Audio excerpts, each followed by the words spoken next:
So did Michael like it in the Gulf region? He was there with us for more than 1 year.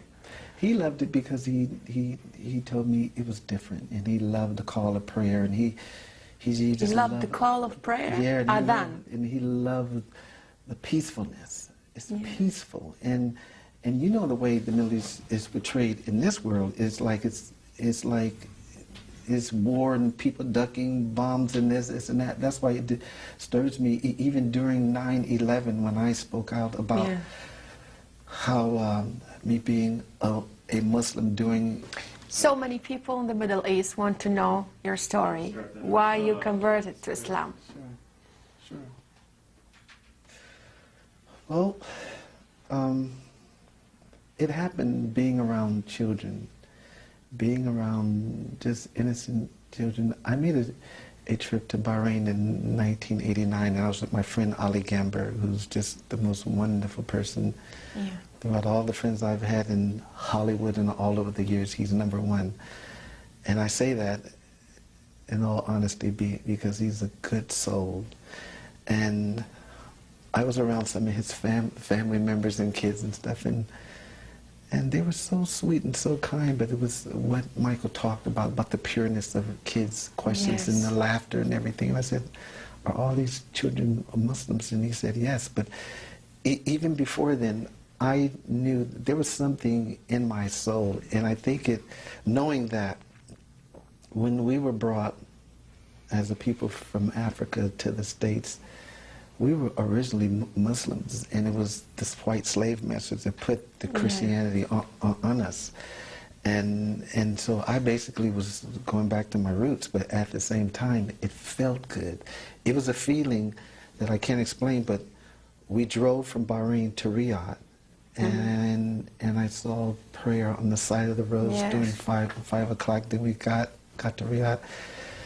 We made a flight from Riyadh to Jeddah, and I went to Mecca, and it was just the most wonderful feeling because I felt so pure, so special.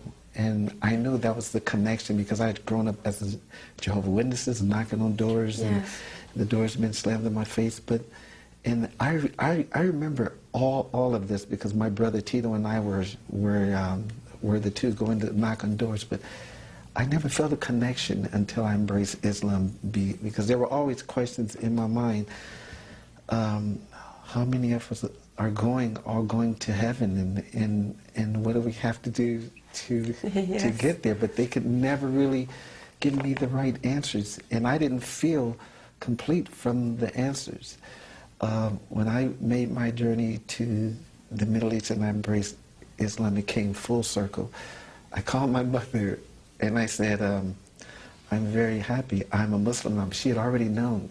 There was a journalist from the UK that followed us, and that was working for Gulf News.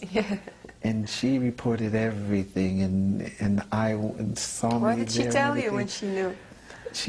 I've seen her since then, and she said, well, I did the first story, and it broke here, and I don't know how they broke the story, but I felt wonderful, and I felt complete, and I felt that I was ready for whatever. After Michael read the books about Islam, what did he tell you?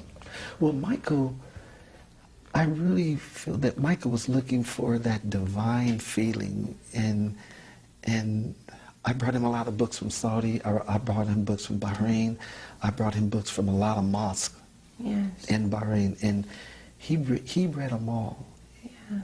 And I just wish that he would have made that announcement. Maybe he made it in his soul, but at the same time, we want to hear it because that was my protection, and I felt that would have been his protection as well, Islam. He told you that one day you're going to hear it, or one day he will embrace or convert? Did he tell you that? Well, he showed us by loving that region and spending a lot of time in that part of the world and having a lot of friends in that part of the world. And it's just very, very tough because he's being pulled upon and asked to do this and that. And he had a tough life. He had a very tough life.